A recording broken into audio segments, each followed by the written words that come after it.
You can now order Dr. Larry Widman's book, Max Out Mindset. Go to performancemountain.com/Max Out Mindset. The link is in the show notes also. At Performance Mountain, we've worked our entire lives to be elite in every sector. Now we try to give back. At Performance Mountain, we empower teams and groups to maximize potential, minimize friction points between groups of people, communicate at the speed of trust, and optimize performance when it matters most. Check us out at performancemountain.com. You are listening to Max Out Mindset with your host, Dr. Larry Widman, performance psychiatrist and elite mindset coach to women in sports, business, and life. Welcome to the Max Out Mindset podcast. This is your host, Dr. Larry Widman, sometimes known as Doc in the mindset world. I say I do this podcast because over the last 20 or so years, I've been blessed to work with some of the greatest coaches, teams, leaders, and athletes, and I love to share what I learned from them.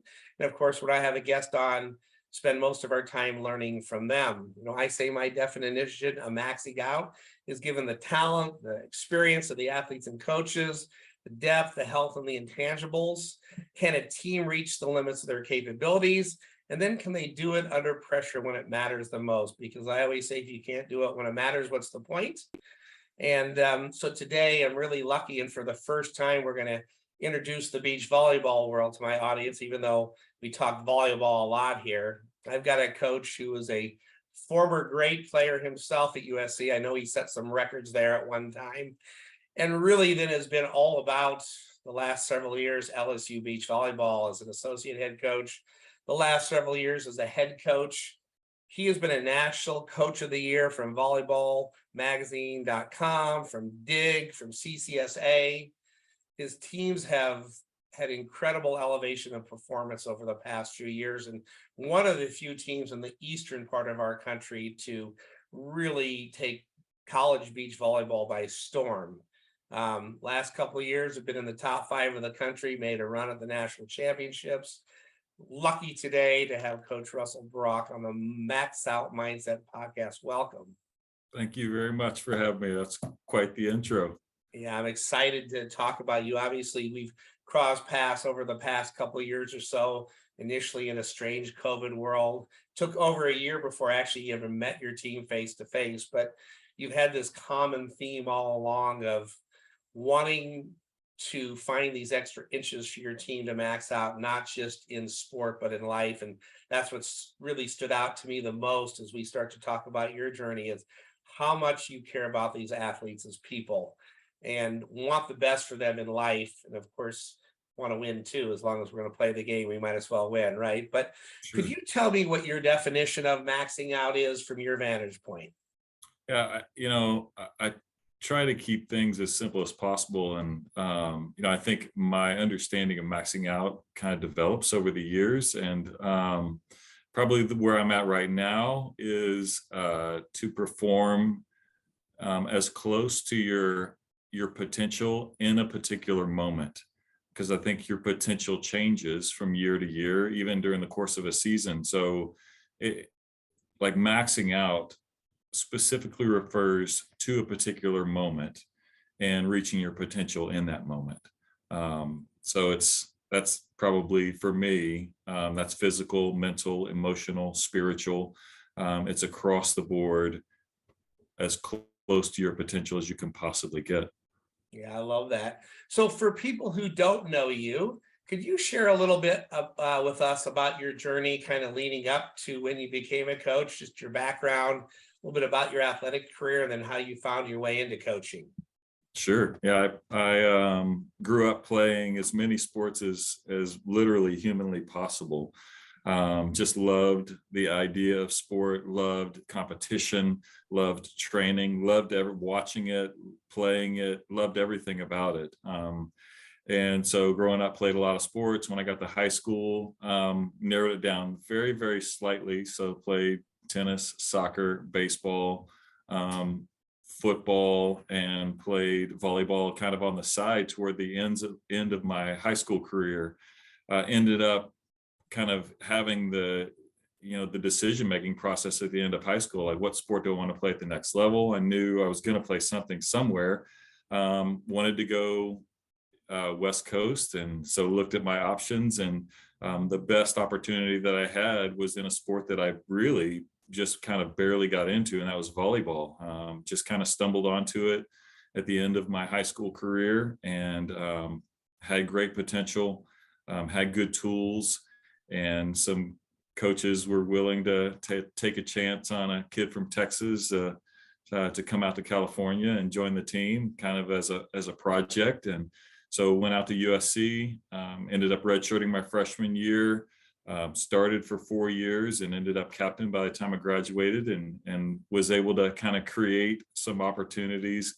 And at the time, not even really, the mentality piece wasn't big back then, but I think that I was gifted with a strong mind. And so to be able to kind of max out and to really reach my potential and train year round and get the most out of my body that I could, because I didn't have all the tools that you would necessarily need to be successful at that level, but really just decided that it was going to be something that I was going to be as good as I possibly could be. So had a great career, really enjoyed it. And even towards the end of my career, probably started playing more beach, and really started getting into coaching. So I had one of my college coaches who recruited me, had a juniors boys team, and he's like, hey, you want to come help me coach? So I go help coach with him, and kind of fell in love with the idea. And it wasn't really a career path that I had at the time, but started kind of growing those roots and developing a love for that side of sport as well.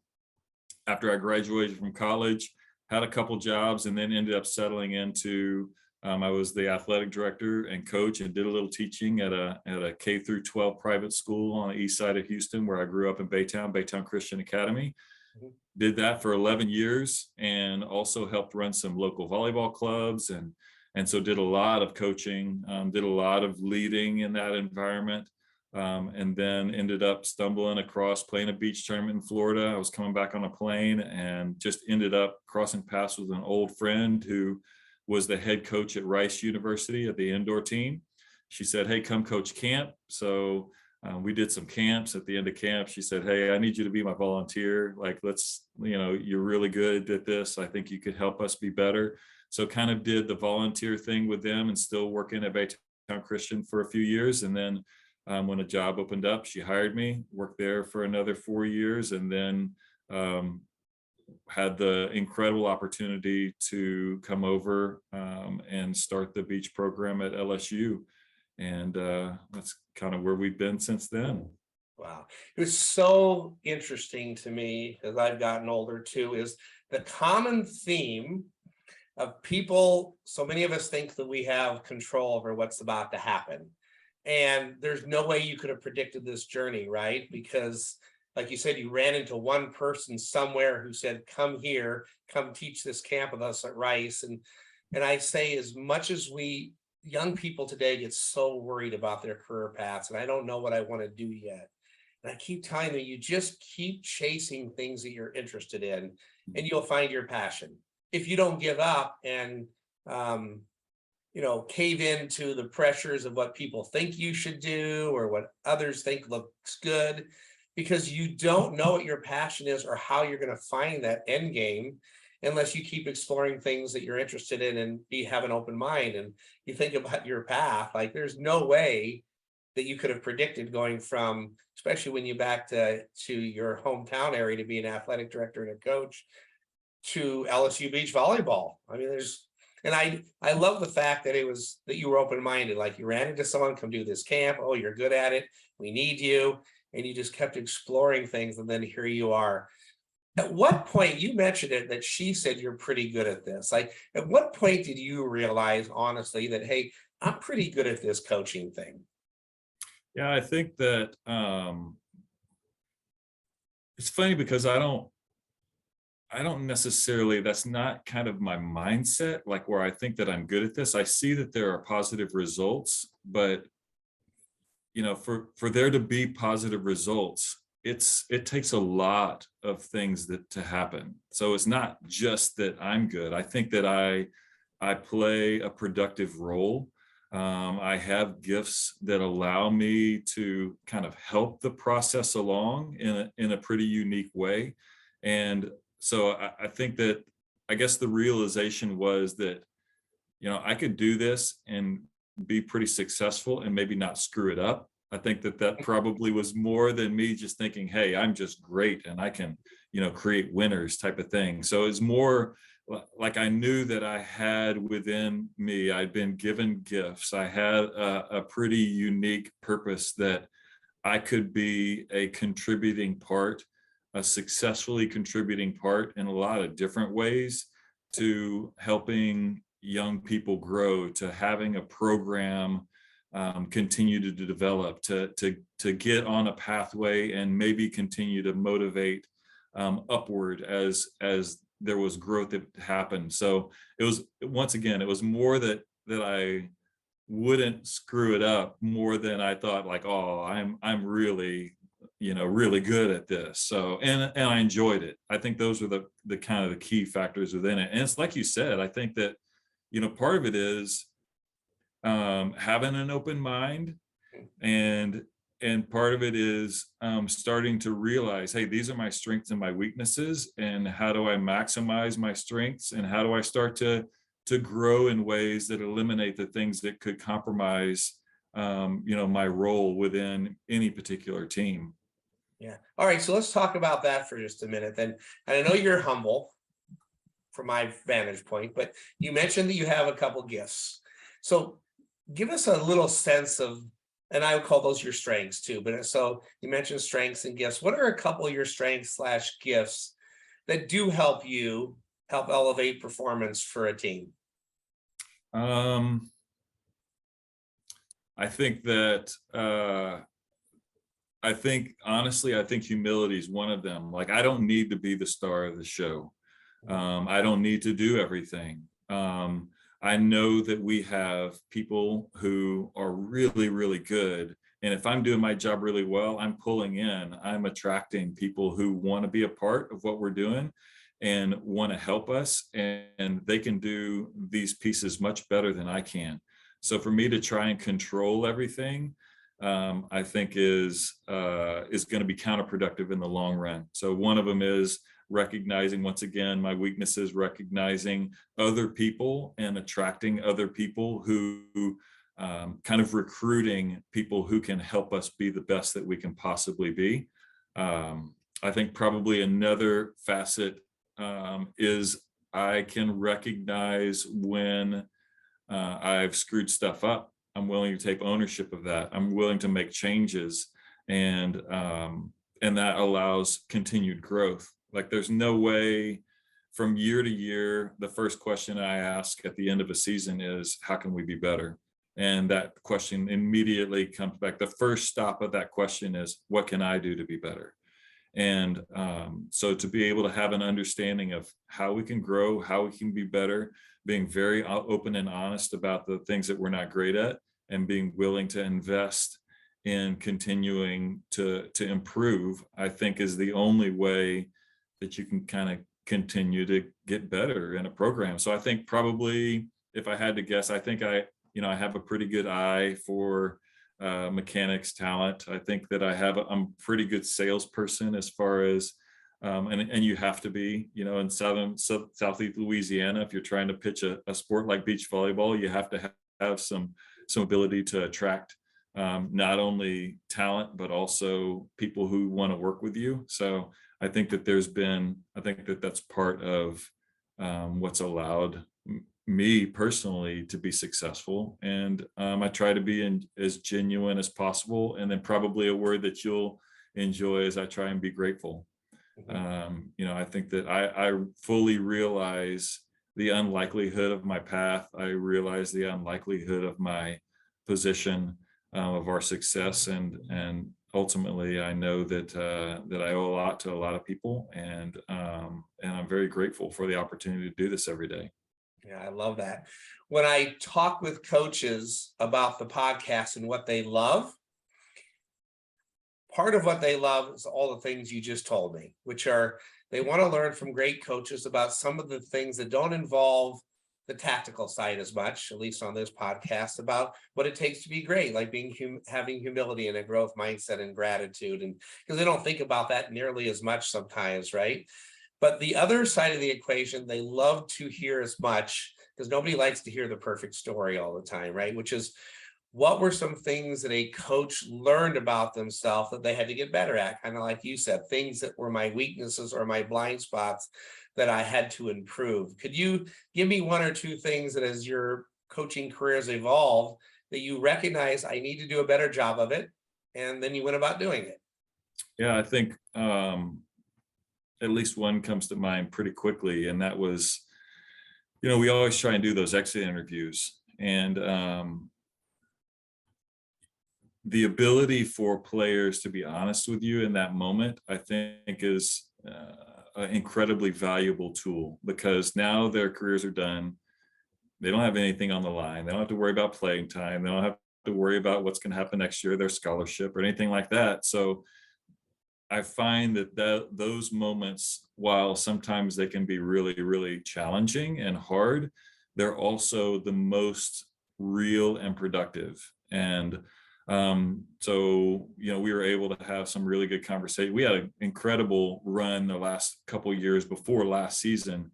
Didn't reach the top, but we had a big group of players that graduated, and one of the themes that kept coming up over and over was honesty.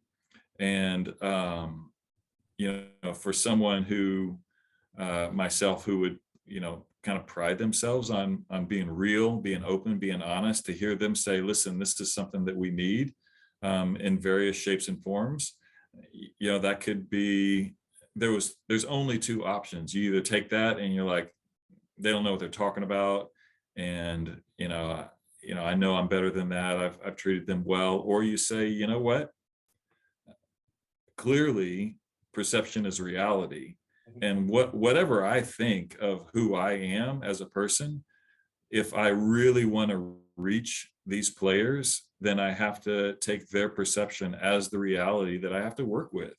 So to be able to own that, to be able to stand in front of our team the next year we started and say, hey, listen, you guys have asked for more honesty, and we're going to find ways to reach you in ways that you feel we are being genuine and honest. I think that probably, that moment kind of displays pretty spot on kind of that reality of listening and really genuinely reflecting and saying, what can I do to be a positive influence in this kind of negative response, this feedback that is genuine and it's real. And if we care about these players, then we have to do something different. We have to be better. We have to choose to engage with them in a way that they feel genuinely that we're being honest with them about things. Yeah, it's hard, isn't it, to take that feedback as a perfectionist and high performer, because sometimes it's hard to hear things and then to try to separate out the emotions, right? So here's the question I have for you. Do you think you did a better job of that this year? I think we did, and I think part of it was, and part of it's hard, because some of the things that you have to be honest with them about, are things that they don't want to hear. But it's incredibly helpful. It was incredibly helpful to know, hey, we want this. And so to be able to go back and say, listen, this is hard for you to hear, but it's something that you wanted. And so we're trying to respect you in a way that will work with you through it. Like, this isn't to say you're not great. This is to say, like, these are the things you struggle with now, and this is how we can be better. Or these are decisions you're making that are challenging you to be who you say you want to be. And our job as coaches is to help you be the best that you can possibly be. And that's why we're going to have this tough conversation. So I think it was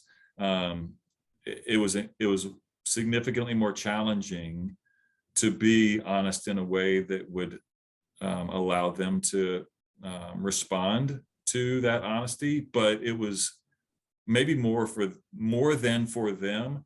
For me personally, it was a great opportunity to grow in my ability to coach them in a way that could be effective. Yeah, I love that so much, because great teams, coaches, and athletes have to be able to have challenging conversations. And Usually when there's a breakdown and I ask coaches, it's because they either want to avoid conflict, or the second part that coaches will tell me, especially when it involves roles or what we call role clarity, is they tell me I wanted to give them hope. Hmm. I didn't intend to not tell them the truth, but I wanted to give them hope. And I always say, I want you to give them hope, right? That's part of being gritty, but we can't give them false hope. But the coaches will say, I wanted to give them hope. And I'll say, but they want the truth. And you got to sometimes be real and say, hey, you're behind a 3-year starter here, right? Or we've got 8 returners. And I still need you to improve in these areas, but you still may not see the court versus I need you to improve on these things. And if you do so, you'll get some court time. And then they improve on those things and they don't get court time. And they tell me that coaches broke trust with them. And when I tell the coach, you broke trust, they're like, that wasn't my intent. And that's when I ask them and they say, one, I either want to avoid conflict. And so to try to diffuse it, or I'm trying to give them hope to keep them fighting. But then it backfires on them. So it requires that challenging conversation, but it also requires the athletes to be able to receive it. And by them giving you that gift at the end of the year, saying, this is what we need, it empowers you to give them that, right? And I love that it translated that way. How does that tie into what I would call your bigger view, what your mission or your why is as a coach for this program? And so tell me about your mission and why, and I'm curious if it changed or evolved at all over the past 7 years or 8 years as a head coach. Yeah, I think it always has some nuance, and from year to year with the teams that you have, I think that there's different, I think we carry different responsibility in how we interact with them and kind of what the priorities are. But kind of the simple overarching kind of purpose for me is to help our players find their purpose and their passion, and to help them reach that. So I think, there's a volleyball piece to that, which is obviously when we play beach volleyball, that's my title. Mm-hmm. But more importantly, I really feel the burden in a great way to set them up for success after they leave our program. Like that's the ultimate goal. Because if they have an idea of their passion, they have an idea of the purpose on why they're placed on this earth, and we've empowered them to grow in that space, they're going to be great volleyball players because like we're at a good program, we're going to train them well. But when they leave, whatever they decide to do, whether it's a professional beach volleyball player or it's an engineer or they work in the banking industry or they're a mother or they're multiple of those roles or they're a coach, we want them to be successful in those endeavors. Like that's where our success lies. We want to have trophies on the wall. We want to have accolades, but that's such a minute, short-sighted goal that we don't want that to overshadow their lifelong achievement, which is going to be significantly longer after they leave our program than while they're here. So that's probably, if I had to sum it up, it's going to be help them find their purpose and their passion, and then empower them to be as far along that pathway as possible when they leave. Yeah, that's awesome. One of the things I learned about you, and I don't know if you can kind of share it or want to share it, but like you have the team do an exercise that sort of fits exactly what you're talking about, this passion and purpose for all things. And you have them talk about their story everywhere from their spiritual component to their academic component. And offhand, I can't remember the exact title of what you call that, but it was and then, 2 or 3 of them, or 1 a day or 2 a day would share their story with the team. But it encompassed all those things you just talked about, this passion and this purpose for things that way bigger than volleyball, but it included volleyball. Tell me about that and how you came up with this exercise that you do with your team. Sure. The program was called the One Step Program. And when I first came on at LSU, the president of the university at the time gave a speech to the athletic department. And basically he talked about, one step at a time. Like this is our job is to really be hand in hand and help them develop. And out of that our indoor head coach at the time, Fran Flory, who hired me and who partnered with me as we started this program, developed this one-step program. So we adopted it, and we've kept it in our system. And it's one of the things that I know I look forward to every year. And it's basically kind of laying out a business plan or kind of your perception of what your life is moving forward. And you have to talk about your academics here. You have to talk about your weightlifting goals. You have to talk about your conditioning goals, your athletic goals. You have to talk about your nutrition goals, your family environment, how you communicate with your family, who the most important people are in your life, what you want to do after you graduate, how long you want to work and when you want to retire, what you want your family to look like, your spiritual goals. So all of these aspects you have to talk about. And the fascinating thing, and it kind of goes back to our previous conversation, and it really resonates that, I had when my brother-in-law got married, I was a part of his kind of pre-wedding process, and his dad was a really successful businessman. And he set us all down in a circle, and he's like, all right, tell me your plans, give me your goal. Like, you have to have a plan, like kind of this real rigid kind of dialogue about, like, if you don't have a plan, you're never going to succeed type of thing. And at the time, I mean, I was entering my senior year of college, and I didn't know what I was going to do, and it was kind of like a moment where I had to come to my understanding of, like, do I need that to be successful, or is there another pathway where I can have an open mind and I can kind of learn as I go and trust that this process is going to lead me someplace great.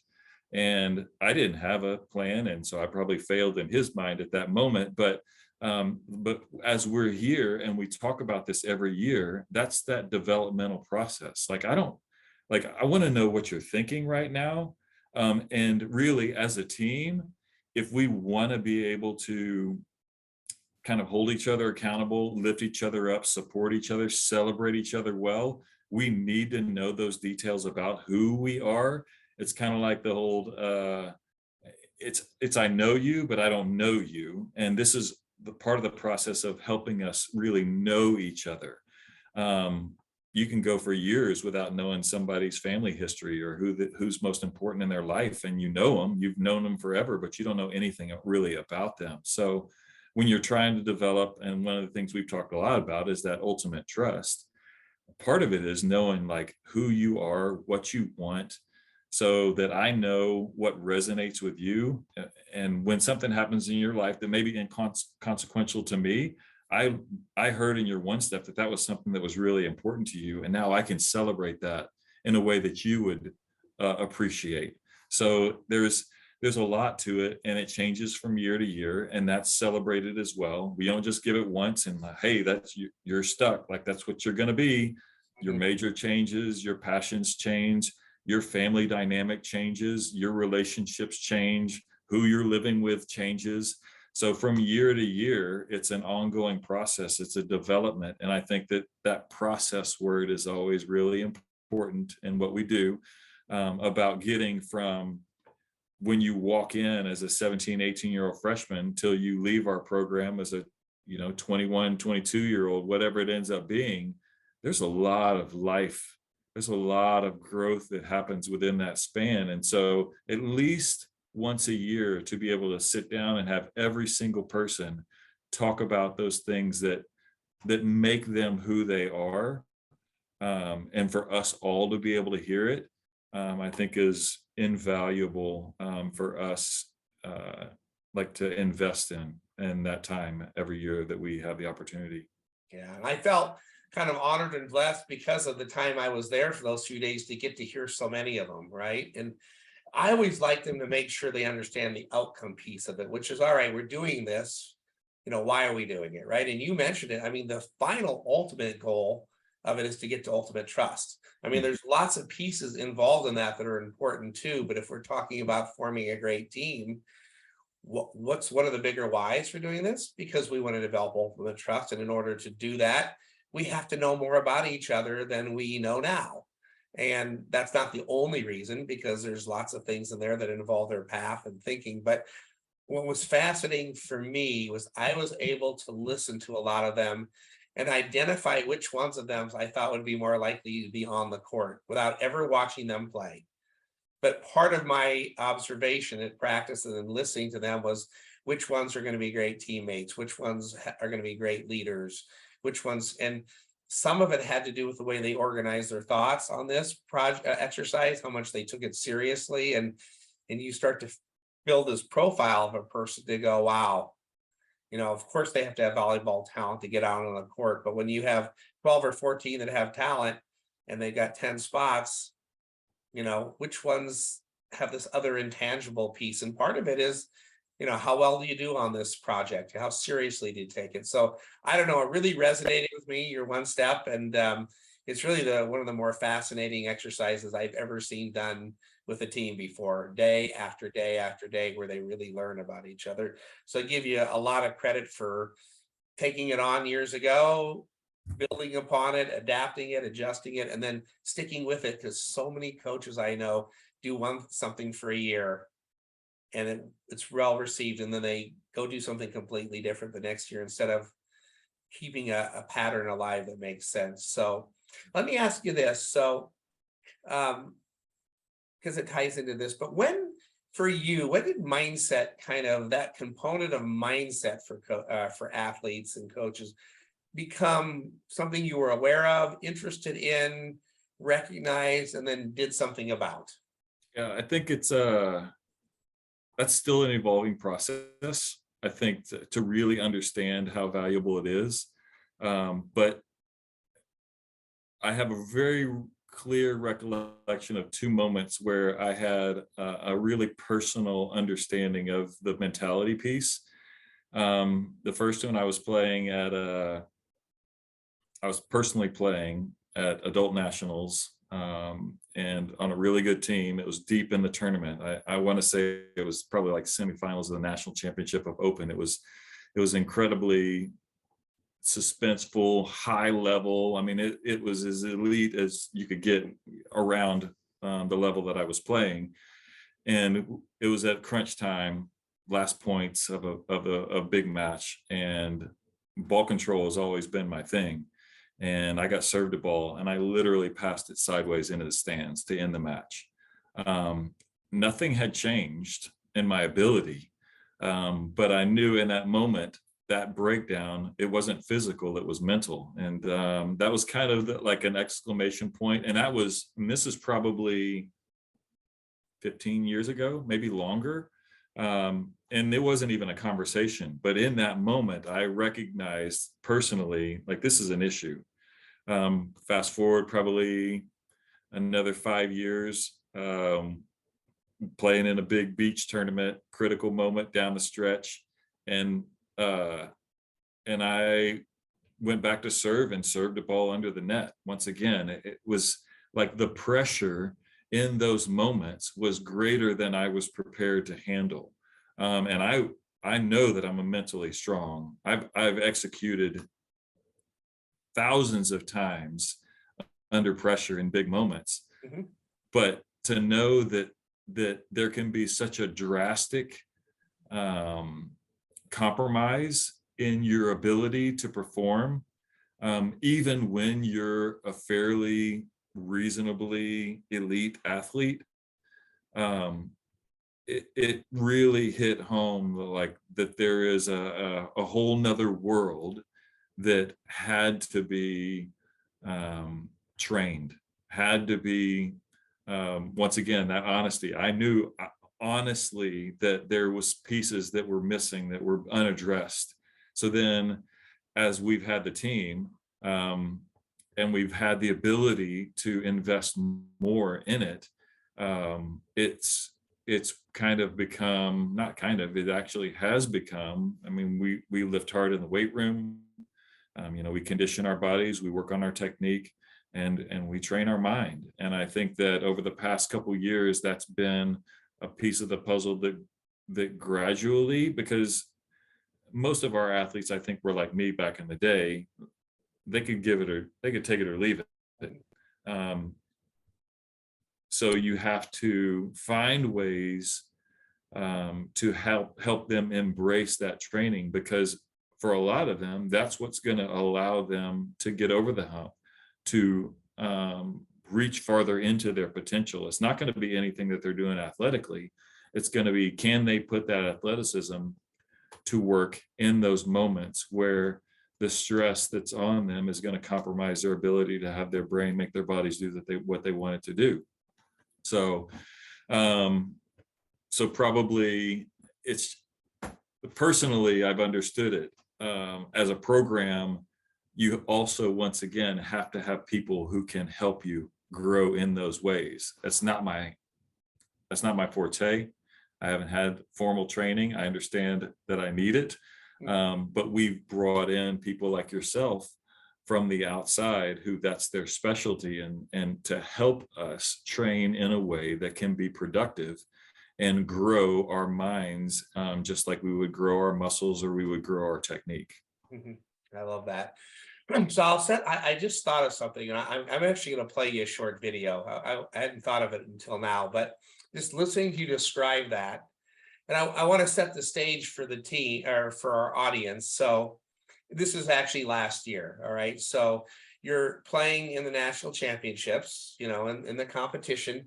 You're playing against a team, I think, that you were 0-4 against during the regular season, called TCU. Had a wonderful year. I think they're ranked number 2, maybe 38-1. May not have the details exact, but I know they beat you every time during the season. And we're at the national championships, and it's obviously there's 5 pairs for people that don't know that in the volleyball world, but there's 5 pairs of 2. You've got to win 3 of them, obviously, to win the match. It's a best of 3, where game 3 goes to 15 instead of 21. And 4 of your pairs were done. It's tied 2-2, TCU and LSU, and it's come down to pair 5.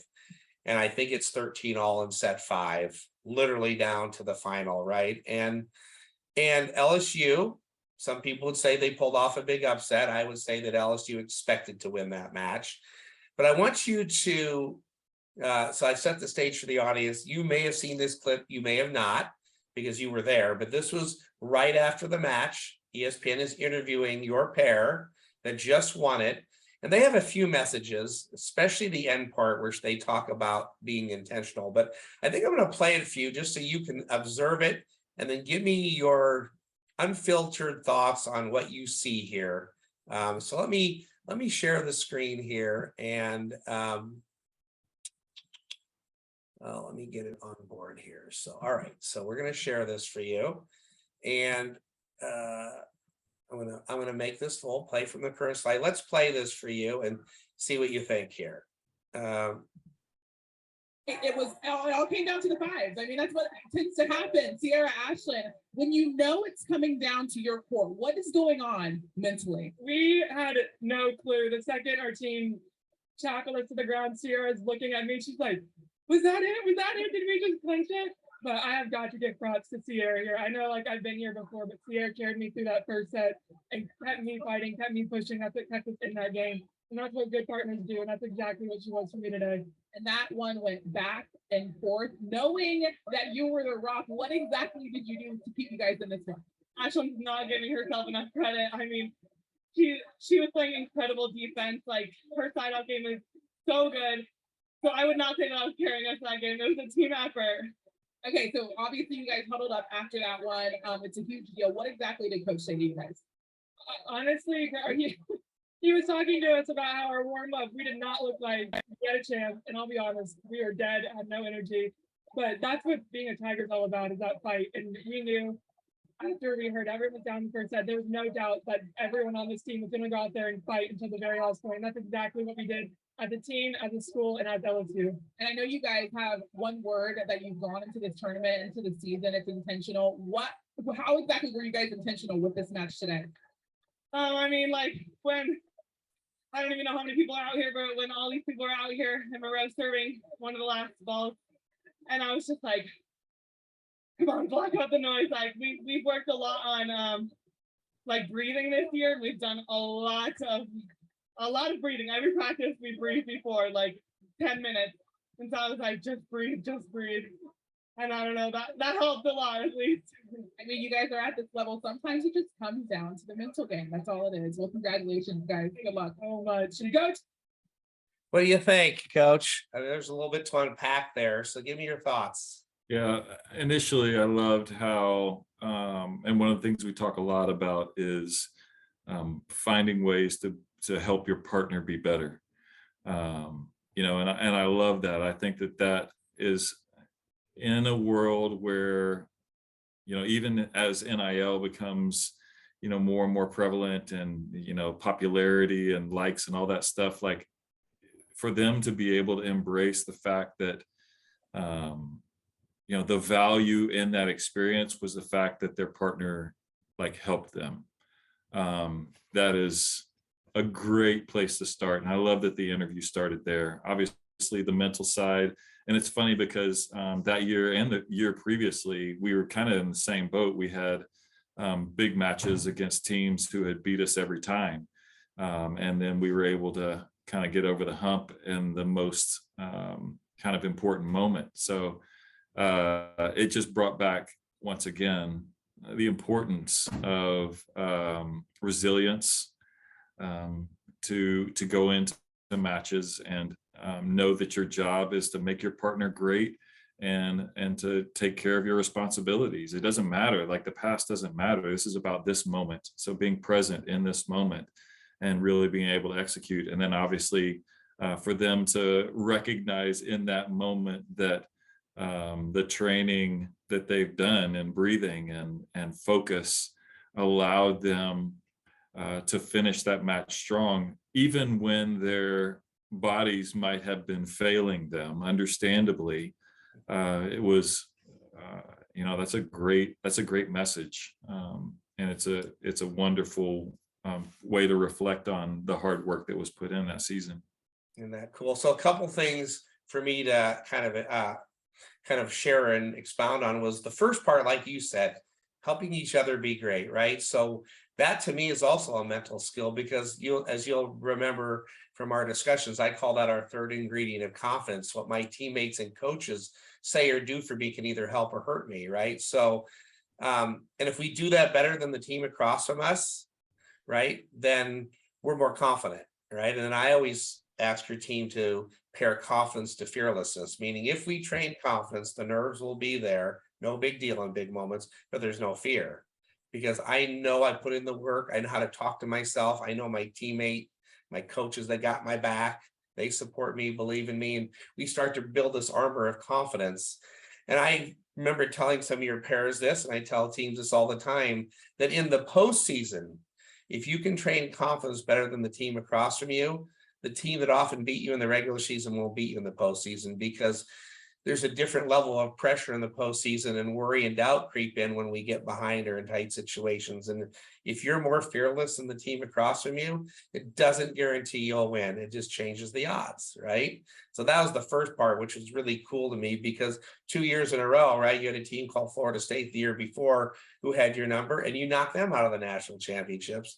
And the second part, which was really proud moment for me, was, and it had nothing to do with me, because I know that I helped them understand the concepts of breathing and practicing it, but I had no idea truly that you had implemented it to that degree.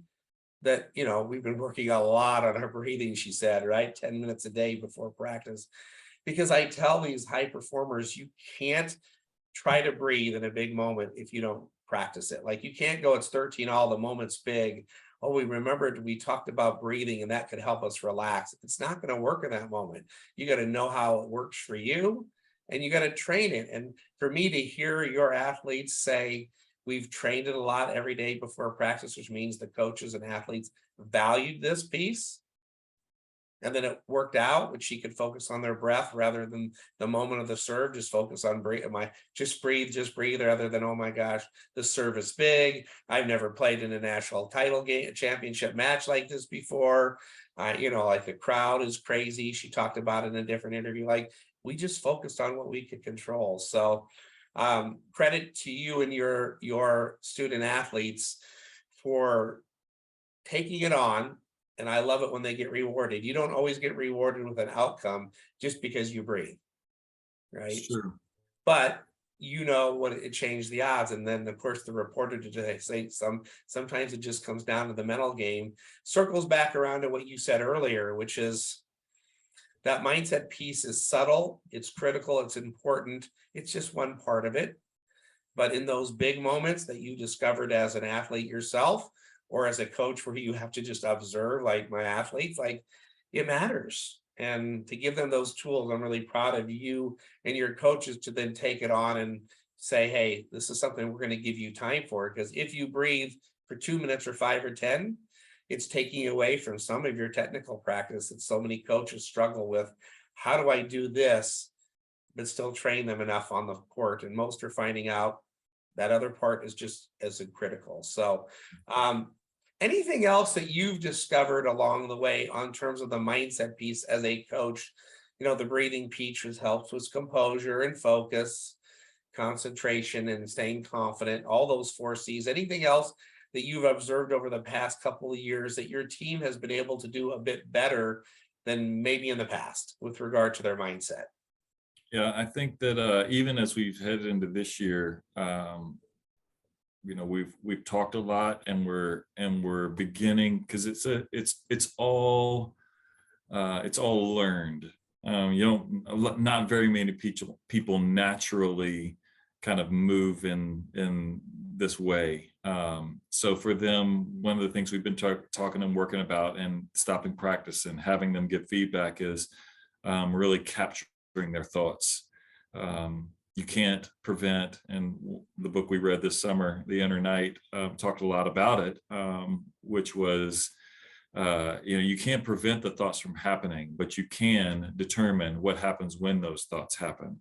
And but once again, that's a learned process. So I think that to me is kind of our frontier this year, and one that I believe we've gotten better at, but one that I know by the end of the season, we're going to be significantly improved. And it won't be that we won't have that knee-jerk reaction, but it will be that knee-jerk reaction won't build and won't compromise us more than it should.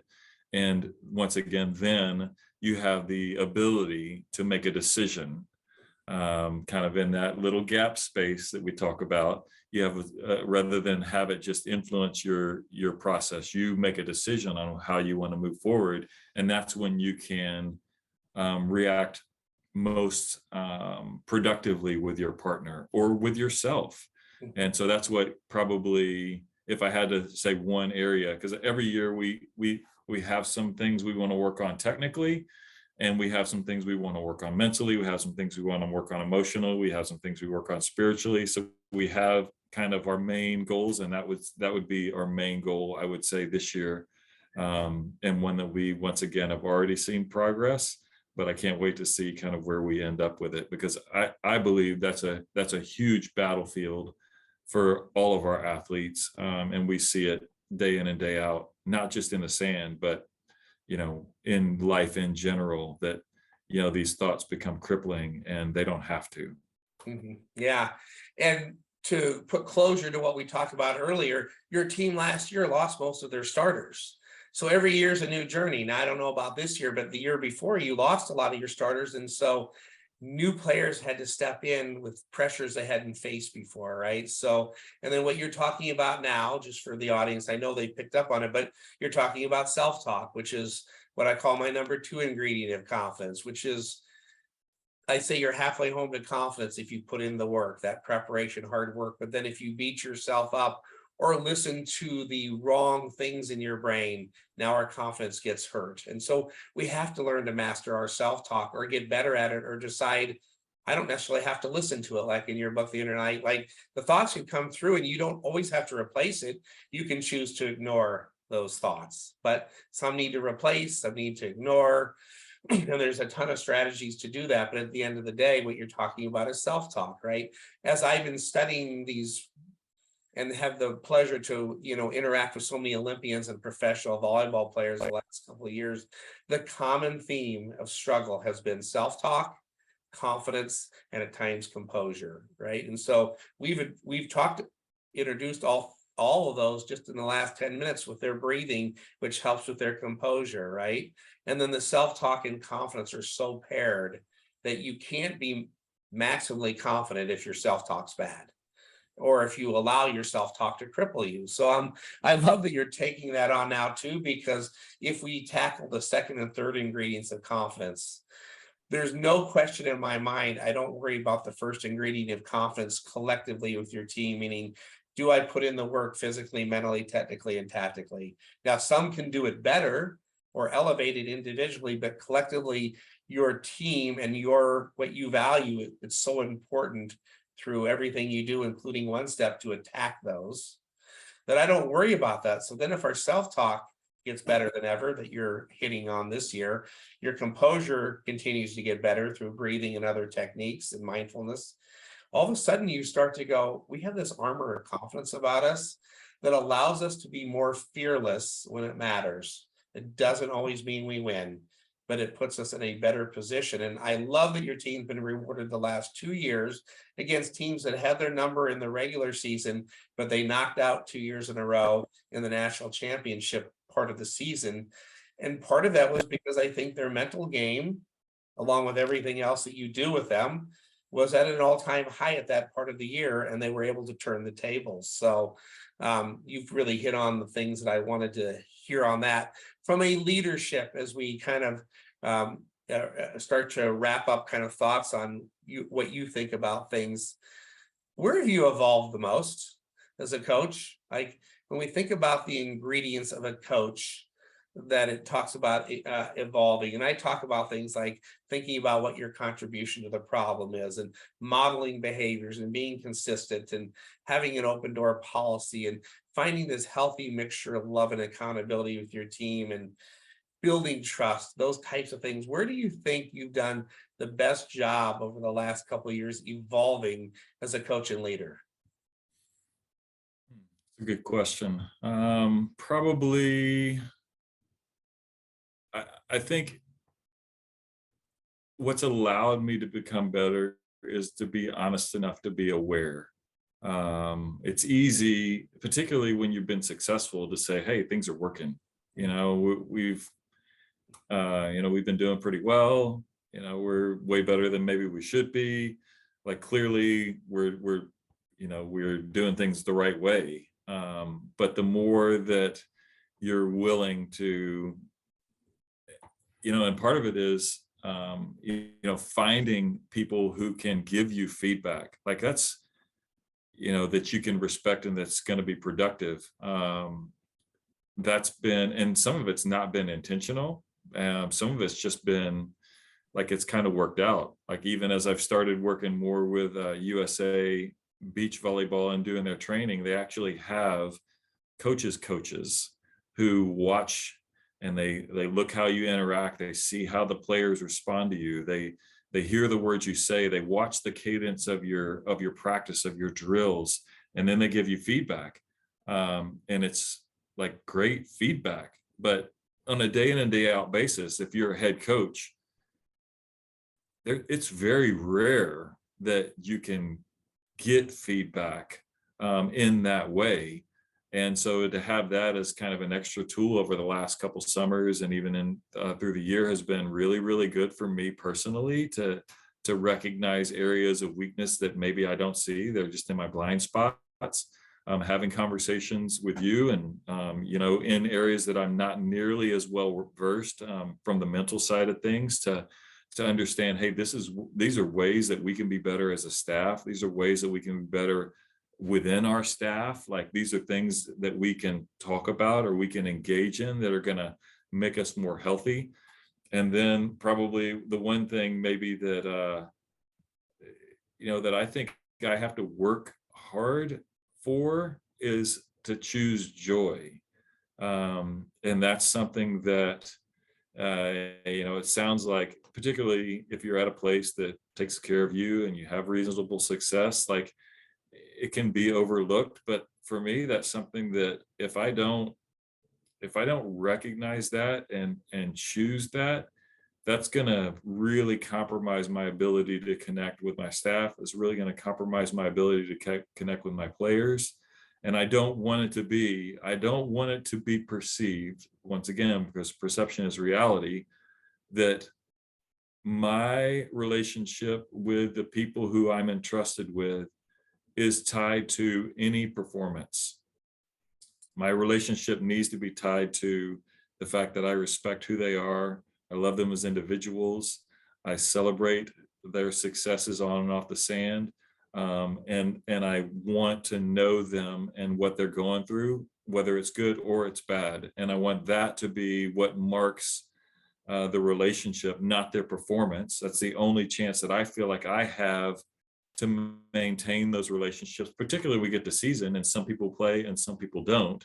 They need to have an incredible grasp of their value as people, not as players. And quite honestly, a lot of that will center around my ability to be joyful and to interact with them in a way that's positive on a day in and day out basis. And there's a lot of responsibilities. There's a lot of paperwork. There's a lot of things that have to be done. And sometimes it's not very joyful, but I can choose that in those moments, particularly when I'm around them or when I'm engaging with my staff, and make sure that they know that I appreciate them. Yeah, that's so critical, isn't it? To choose things, even in moments that it's easy to not choose them, especially if you compare that with what's the outcome for that, right? Which is, one, it makes you less burned out as a coach when we find joy and gratitude in the day out and mundane things that go on, especially in college today with all the requirements and compliance and things that don't involve the X's and O's anymore, right? Just to be a coach. Sometimes we could get so bogged down in that, and then we still have to choose joy and gratitude in that moment and think of why it's still a joyful thing to be doing this work in that moment when it's the last thing you want to be doing. And then when you have the challenging conversations and it's stressful, to be able to choose joy and gratitude and go, I did that really well though. Like, I was able to explain to my athlete really well their role, what they need to do better, how much I value them. And while they are still disappointed in the outcome of what we talked about, there's joy in the fact that I probably did it as well as I could do, right? So you have a unique thing that you have a pretty small staff, obviously. At least last year it was you and Coach Katie Leak, right? How important is it for you and Katie to be on the same page and delivering a consistent message to your team? Yeah, I think it's critically important. And there are times, let's see, how's the best way to put this?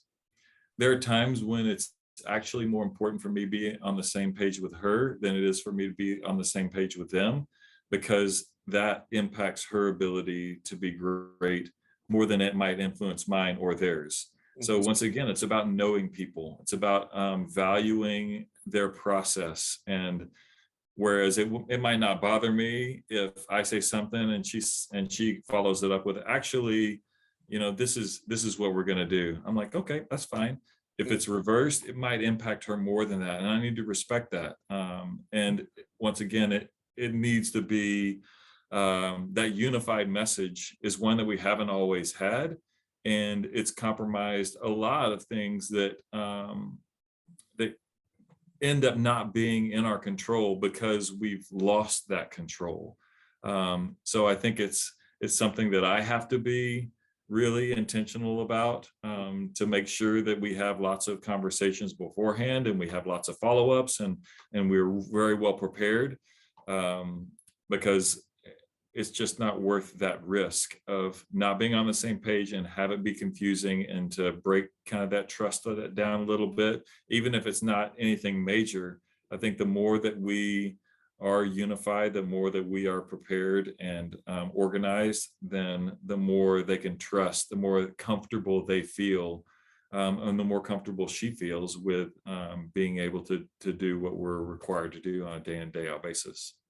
How does Coach Katie add value to you and the program? She, what I lack in passion and overt excitement, she excels in. And so it's really It's a great balance.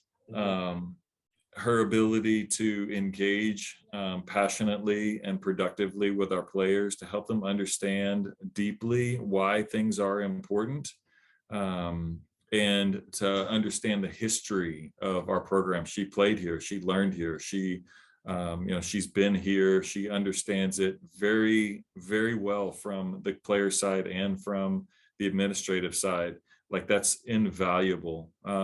Even her experience as a female athlete is really, really unique. I can't come from that understanding. So all of those pieces add together. It would be impossible, for us to be who we are without her ability to interject and to add and to engage in ways and connect in ways that we couldn't do without her, if it was just me, or if it was me and maybe somebody else. She's just very unique in that way, very passionate. We do connect very deeply on the spiritual side of things. So I think that helps as well, that we can see deeply into kind of who these players are and their values in that respect. But we couldn't be who we are without her, for sure. Yeah, I love that. I'm biased, obviously, because she's one of my favorite assistant coaches I've ever been around. And I think it's her vulnerability from day one, even though most of our visits were on Zoom back in the day. I sensed it right away, authenticity and vulnerability. And, you got to find that balance, which I think she would acknowledge. She's like, we all are trying to find that healthy balance of it. But I would much rather you have almost too much of it than not enough of it. Right. And I just love the way she thinks about things, and how much she loves this program. All right, so let me ask you one last question here. I have two, but one specifically, which is, LSU beach volleyball is successful this year if what happens? Well, our goal, our kind of word for the year, which we always end up having one, is committed. And I think that if we can, through our actions and through our decisions, prove that we're committed to each other, we're committed to this team, we're committed to our goals, then that's going to be, what's going to determine at the end of the season if we've been successful. I think that the wins and losses always take care of themselves. But I'm extremely encouraged. We do have, once again, we're going to have a different roster. We don't really know what our pairs are going to look like. But if we can be committed to the process in all these areas, then we're going to grow in ways that we couldn't otherwise. We're going to get to places that we couldn't otherwise. And we're going to have an incredible year of knowing each other more fully, enjoying each other more fully, and enjoying the ability to compete and play the sport at a really high level. So I think that ultimately is going to be what we resonate with our success. And I've told you before, ultimately our success is when we look at these players, 5 years, 10 years after they leave. That's when we know if we did our job. But at the end of the season, we have to have a benchmark. It's going to be, did we accomplish what we were supposed to within the vision that we set out? As far as are we going to be committed? Are we going to make the sacrifices that need to be made in order for us to be who we claim we want to be? Yeah, and of course, my audience knows this because I talk about the 4 C's so much, but commitment is the foundation. And I always tell high-performing teams and athletes, you can't get to confidence, composure, and then what I call concentration, focus, and be able to really refocus under pressure if you don't have the foundation of commitment. You have to have something that can lean back on, that you put in the work in all those areas. And now it helped us earn the right to be confident and composed in the big moments. It's not that hard to be confident and composed when you're much better than your opponent, or it's not that big a moment. But can you do it under pressure? You have to have a foundation of commitment. So I love that just by being intentional about that word and attacking it, it sets us up to crush the other ingredients of the 4 C's, which gives us our best chance. So my last question for you is, tell me your thoughts about the growth of beach volleyball in the college world today and how excited you are about it. What are you seeing? Yeah, it's fun. I think since the sport was introduced, it's proven that it's quality product. It's a lot of fun. I think in general, anybody who kind of stumbles across it or decides I'm going to be a part of it just falls in love with it pretty quickly. But even more recently, I think that the biggest, we're at kind of a threshold, and I think that as the next step is for some more big schools to add, and with University of Texas announcing that they're going to be adding last week, I believe, and knowing that they're coming into the SEC soon, that's exciting because there'll be another SEC program, and they're going to be really, really good, really, really fast, which is fun. Like, to have another big program that's going to invest well and have great athletes and provide another kind of infusion. Word on the street is there's some other SEC schools that are behind the scenes asking questions. So for me personally, I mean, we have an incredible conference with the CCSA. It's got some incredible teams, but to be able to play for an SEC title, to be able to have interconference play, and once again, to have some other big programs, some big athletic departments add the sport, I think is going to be the next step. There's quite a few on the West Coast, and we've been kind of stalled out maybe on the big school additions on the east side of the country, but to have Texas and then hopefully a couple more, I think that that'll begin once again to build. And to have COVID hit and to have that impact financially on universities, particularly the big ones that rely on football gate and lots of other attendance numbers to infuse into their budgets, to have that kind of behind us now, and to know, okay, budgets can kind of get solid and maybe we can start that growth again. I just see us on the kind of edge of another spike, and a spike of big programs that people will know, which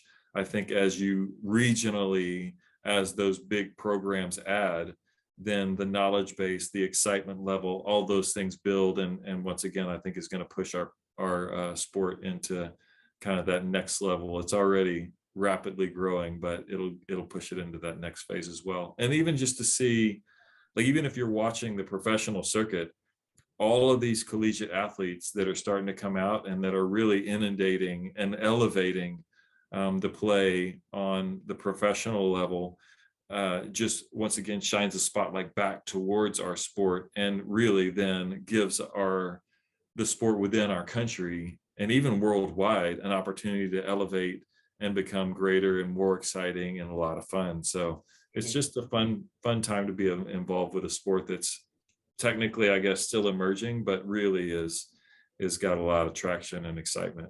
Yeah, so I lied. I actually had one more question, and it triggered me by what you just said. But of course, my initial connection with you is with Taryn Clough, who played at Creighton, who I knew her and played for Beach for you. But how proud are you of that pair of Taryn Clough and Kristen Nuss, as well as you have others that are playing professionally right now that have made some noise? Like, tell me about that piece as my final question. Like, just your thoughts on some of the ladies who played for you in college going on to play professionally. Yeah, I mean, we talk about wanting to be excellent when people leave, whatever they decide to do. So to see particularly Taryn and Kristen and Tony and Kaylee, and we have some ones who are farther along who've been graduated, like Katie Dickens. Like, we've had quite a few who have decided this is what I want to do, and they've been able to do it at a really, really high level. And that's so fun. I'm so proud of them, to watch them.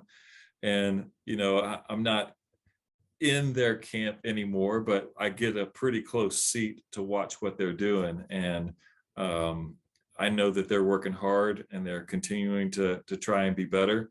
But for them to have had the success and to have the commitment to each other as well, like, that's a pretty unique thing. Even if you look at the best teams in our country, there's been a lot of turnover, and they really decided, like, hey, we're going to do this and we're going to do this together.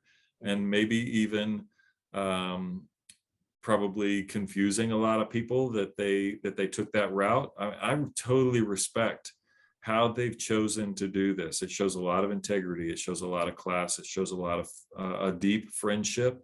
So once again, it's not just their talent, It's not just their willingness to grind and to work hard, but it's also their willingness to be committed and to be loyal to each other, and to have that still give them a great opportunity to be successful and be one of the best pairs in the world, without having to sacrifice the way that a lot of people expected them to have to sacrifice.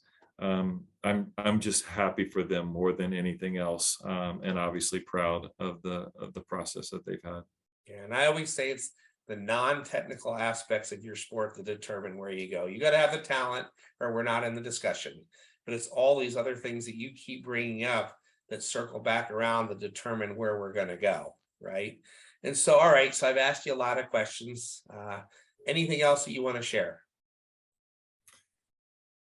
Man, yeah, probably just as far as kind of a plug, I do believe that, you know, what you do is really, really important, and we appreciate how you do it. And I think that we're still learning a lot, but I know that it's already paid dividends, even if we've only scratched the surface. If nothing else, our attention to the detail of the mental aspect of training has already helped us be better than we could have been. And I think that that's part of that is convincing our athletes that it's important. And part of it is just continuing to feed it to them. You know, it's kind of like kids with vegetables. May not like them, but you know, you can't leave the table until you finish them. And sometimes it's like that, and they still get the benefit from it. The more they engage, the more benefit that they'll have. But at least if it's constantly in front of them, there's the possibility that it'll allow them to improve. And then as they sense that improvement, the more engaged they'll be.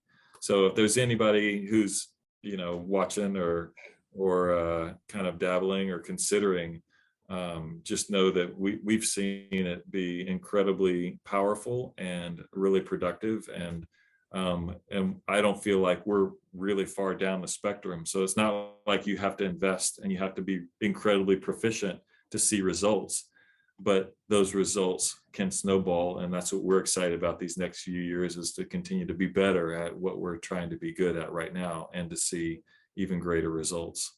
Yeah, well, I appreciate that, Coach. But I always say it's our job, you and me, and from top to bottom, to make sure they understand why we train it, what we train, and how we train it.